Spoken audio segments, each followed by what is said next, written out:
Assalamu alaikum сүйүктүү көрүүчүлөр. Чоң суроо Долбооров Фрунзе ТВ каналы жана бүгүн биз өтө маанилүү теманы козгоonu чыктык. Себеп дегенде өлкөбүз өнүкпөй келет. Өлкөбүз ар дайым дүйнөлүк рейтингтерде, анти рейтингтерде биринчи орундарда, экинчи орундарда чыгып келатабыз. Алардын бири болгон биздин коррупция маселеси. Коррупция өнүгүшүнө, коррупция Кыргызстанда тамырын жайып кетишине ким күнөөлүү деген суроону козгоп чыгалым дедик. Себеп дегенде бардык эле элдин ою боюнча бийлик күнөөлүү. Бир чети туура. Бирок бизде дагы күнөөбүз бар экенин аны мойнубузга алыш керек. Себеп дегенде көпчүлүк чечилчү маселелерге келгенде убактысыз үнөмдөш үчүн же анча мынча нерсебиз так болбогон үчүн айла жоктон өзүбүз акча көтөрүп барып өзүбүз берген учурлар көп эле. Андай менин башыман да өткөн. Бир эки документ бүтүрүш үчүн жана бир эки жерден байка кетип калайынчы шашып атам эле деп мына кол кармата койгон. Ушул сыяктуу мисалдар биздин мекендештерибизде болгонбу? Анан болсо кандай мезгилде болгон, кайсы структураларга тыйым беришке макул болуп калышкан, ошонун баарын билип бергенге аракет кылабыз. Ошон үчүн бүгүн бизде аябай оор чыгарылыш болот.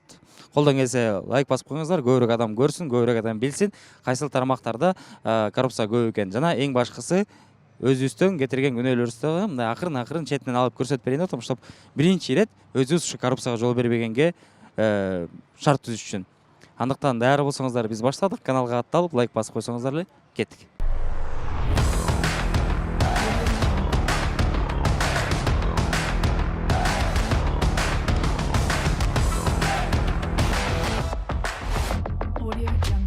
Эл күнөөлүү. Себеп? Ал баары өзүбүздөн да. Өзүбүз ошол нерсеге түрткү болуп атабыз, ошон үчүн өнүгүп кеткен да. То есть эл ошол эле акчаны сунуштабой койсо же сураганын бербей койсо, коррупция акырындык менен жоюлуп кетмек. Жоюлуп кетмек. Бардык Алыс кетпей эле, мисалы ГАИден деле ошентсек болот да. Келе калып жанталашып чыгып салам берип, ошонун акырында акча берип атабыз, ошону эле кесепети. То есть сенин оюң боюнча канча бир көбүрөөк пайызы эл өз күнөөлүү. Эл күнөөлүү. Сен өзүң акча берип көрдүңбү беле? Болгон. Кайсы жактан, кайсы тармактан? Кайсы тармактан? ГАИге берген, бир жолу берген. ГАИге окууданчы? Окуудан немеге бергем? Жанагы зачет бүтүргөнгө ошону бергем. Ошондой да, башынан эле ошондой да. Биздин өлкөдө илгертен бери эле коррупция бар да. Коррупцияны жоготуш деген оңой эмес, бул жоголбойт эми. Ошо коррупцияны жоготуш оңой эмес, анан азыр коррупцияны жеңип чыгабыз, анан коррупцияны токтотобуз дегендерге бир тыйын да ишенбейсиң да. Себеп дегенде коррупция жоголуш үчүн адамдар өзгөрүш керек, коом өзгөрүш керек. Биз өзүбүз да токтотушубуз керек. Ошон үчүн элден сурап атканбыз, жашооңузда случай болду белеби? Акча беришке туура келип калган. Болсо керек. Мисал калганда кайсы жактан, кайсы тармактан? ГАИге түштүңүз стабильно. ГАИге түшкөндө бересиң. Жер маселеси козголуп калды. Эми андай жагынан билбейм, эми андай деле берген эмесмин мен. Документтер бүтүрүп алыш керек бир. Эми ал майда чүйдө немелерге беришиң мүмкүн эми. Нету вообще? Ага, макул, рахмат. Наверное, мы сами виноваты, потому что мы, если за какие-то дела мы что-то делаем, мы предлагаем деньги, взятку, чтобы там не попасть куда-то и так далее. Ну Но вот. правительство должно это тоже предусматривать все, да? Сделать меру пресечения правильную, да? Справедливость должна быть. Любой маселе боюнча жер, пер, окуу, балдардын жумушу, иши кылып орношуудан баштап любой маселеге. Конечно, эме болот да. Бирден үмүт өтөт баары бир өздөрү. Анан айла жок бересиң. Үмүт эткенде алар унчук аны ачык айта алышпайт да. Же керки жерде ачык айтат, керки жерде айла жок өзүбүз көтөрүп баратабыз. Эми жанагынтип эле состуктуруп эртең кел, бүгүн кел деп атса эле түшүнөсүң да, бул эметпей калды. Бериш керек дейсиң. Ошону чыдап бүтүрө берсек баарыбыз бир калыпта. Булар ушинтип атса, значит макул. Эртең келем, бүрсүгүнө келем, бирок аягына чейин туруштук берип туруп ошол документтерди алып чыксак, алып кетип калсак, бул элден эчтеке чыкпай калып же ачык айтышка туура келип калат алардыкы, ошентип калып эле убакытча бербей, либо ошол нерсени токтотуш керек болуп калат да. Ошон чыдаш керек, чыдайын десең убакыт кетет. Сиз өзүңүз бердиңиз беле, бир эки жыл болсо да? Бергенбиз. Ушул жашка келчик. Жашыруун эмес болсо кайсы отделдерде биз билели деп атабыз, кайсы жакта көбүрөөк өнүккөн? Мындан жанагындай право алып аткан кезде, ГРСте. ошо кездерде берилген. Ошон башкасын эстей элбейт экенмин.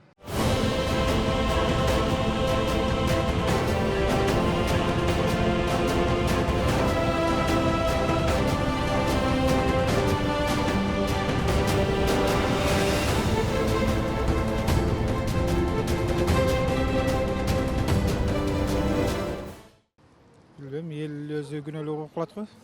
Себеп? Өздері қылышады да бит, өздері берішеді. Ошол боюнча сурап атабыз. Сиз өзүңүз жашооңузда эми 5-6 практика болду эле, апарып айла жок акча бериш керек болуп, бир жумушту бүтүрүш үчүн. Білмем. Балдарды бала бакчага киргизиш үчүн бердиңиз беле? Тыйын кичине ырымдап. Балға бербедік, енді жақсы болды. Мектепке да берген эмес. Болғаны ал гайлерге ошондай болып қалады бізде. Баары эле гаини элестеп атат, биринчи премьер катары элечи, бирок андан сырткары өтө көп да проблема. Ошолорду мындай каза албай атабыз да, чыгара албай атабыз ачыкка. Эң башкылардын бири балдарды мектепке киргизерде сурайт көп жерлерде. Үй жайыңдын бир жери бир бетери тура эмес, чийилип калган болсо эле ошондой бир документациялар менен чуркатып буркатып иш кылып көп документ аркылуу документти бүтүрө турган жерлерде акча сунуштайт экенбиз өзүбүз байкап көрсөк. Анча мынча мыйзам бузган жерден дагы. Ондайлар болот болуш керек. Мен билбейм аны. Сен гаиден башка эч кимге берип көрө элекпин дейсиз. Ошондой болуп калды. Түшүнүктүү. Чоң рахмат. Элби же мамлекетпи? Бийликпи? Кыргызстанда коррупция өнүгүп аткан үчүн мен бирөөнү күнөөлөбөйм да, баарды өзүбүздөн да. Сөзсүз түрдө, себеп дегенде биздин ошол эле структураларыбыз көп жерде туура эмес иштеп атат. Анан ошого жараша элибиз да туура эмес ойлонуп атат деп ойлоп атам. Эми сен конкретно өзүңдө практика болду беле? Барып бир жумушту бүтүрүш үчүн айла жок болсо да кичине тыйын тыпыр сунуштап коюш болгон. Андай случайлар мындай прям болгон эмес. Мен гос жумуш менен көп связан эмесмин да, то есть государство менен. А так, ну, прям такого не было, но иногда бывает, да. Мисалы, кайсы тармактарда? Кайсы тармактарда? Допустим, права получить. Нет, ну права я сам получал, а так особо таких не было случаев. ГАИге түшсөң дегендей. ГАИге түшкөндө болгон, бир-эки жолу болгон, но было, да. А по документам каким-то вопросам закрыть? Нет, такого не было еще. Андай жок, Мейли, чоң рахмат.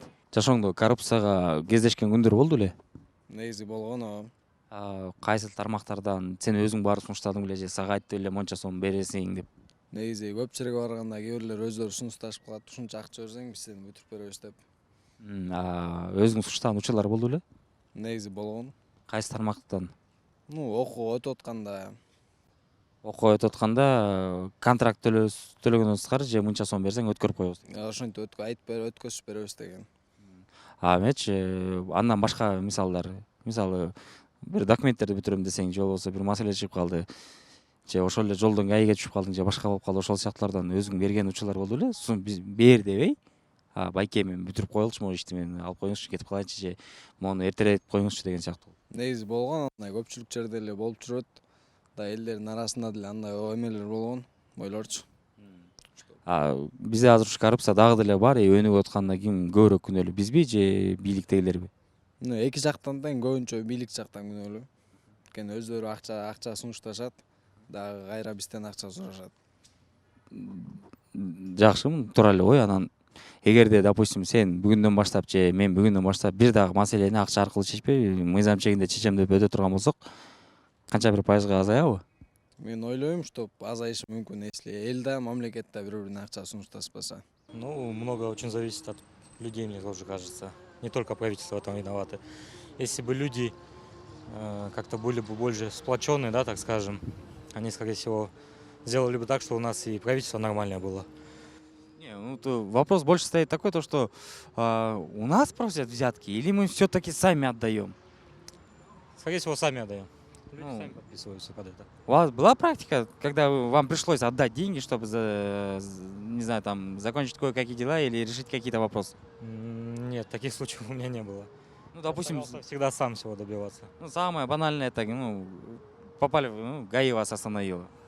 Ну, было дело сейчас. Было, да? Это уже Документы какие-то там не решаются, вам надо срочно куда-то или что-то сделать, сказали 3-4 дня подожди, там ускорить можно как-то. Было такое? Да, конечно, это, по-моему, у всех было. Если Вот видите, вот в этом-то и вся суть, то, что от нас, оказывается, во многих местах не просят. Ну, намекают, да, но не просят. Да, я согласен. И получается так, что мы сами соучастники коррупции. Да, я же говорил, в первую очередь, сами люди тоже виноваты в этом. Да. Не позволяют давать взятки сами. Была хотя бы одна практика, когда вас в наглую просили взятку? Нет, такого точно не было. В наглую не просили? Нет, такого точно не было. Мынакей достор, өзүңүздөр көргөндөй, уккандай, көпчүлүк мекендештерибиздин ою боюнча коррупцияга түздөн түз биздин тиешебиз бар дейт. Бул албетте туура, себеп дегенде ушул ойду жеткирели деп чыкканбыз. Ой өтө жөпчөнөкөй туугандар. Эгерде биз сунуштабасак, эгер биз бербесек же бизден сураса бербейбиз деп койсок, алар эчтеке кыла алышпайт. Эгерде сизди бир маселени чечүүдө бир жерден тыйын сурап жаткан болсо, ал адамдын үстүнөн жөн эле арыз жазып койсоңуздар, азыр Кудайга шүгүр соц тармактар бат өнүккөн, маалыматты бат эле жеткирип салып, ошол адамды жумуштан айдап, жада калса түрмөгө камап койгонго да мүмкүнчүлүк түзүп койгонго берет. Ошон үчүн азыркы иштеп жаткан структуралардын кызматкерлери көбү келип өздөрү эч качан айтпайт. Эгер силер сунуштабасаңар. Ошон үчүн колдон келсе сунуштабай, сабырдын түбү менен, акырындык менен ошол жумушубузду акчасы жок эле бүтүргөнгө акырынан көнүп баштасак, бизди көрүп жаш-муун, андан кийинки балдар уже коррупциясы жок, сонун Кыргызстанда жашап калышат. Биз көрдүк, бизден бул кетиши кыйын. Бизден кичилүүрөктөргө эми жугуп баштады. Эми ошолорго биз жол көрсөтүп атабыз. Тиги окууңа могу сомду берип коюп бүтүрүп коесуң. Тиги сабагыңа 5 күн барып эле кой, үйдө жумуштарды бүтүрүп кой, эртең зачетторго мынча сом берип коебуз деп биз ушуларды көндүрүп келатабыз. Ошону токтотолу, себеп дегенде алар если ушул нерсени көрбөсө, балдарына жакшы тарбия берип, сонун Кыргызстанды курушат. Ошон үчүн коррупция жоголуш үчүн достор, баарыбыз ойлонолу, ойгонолу, Чоң рахмат, чоң суроо долбоору.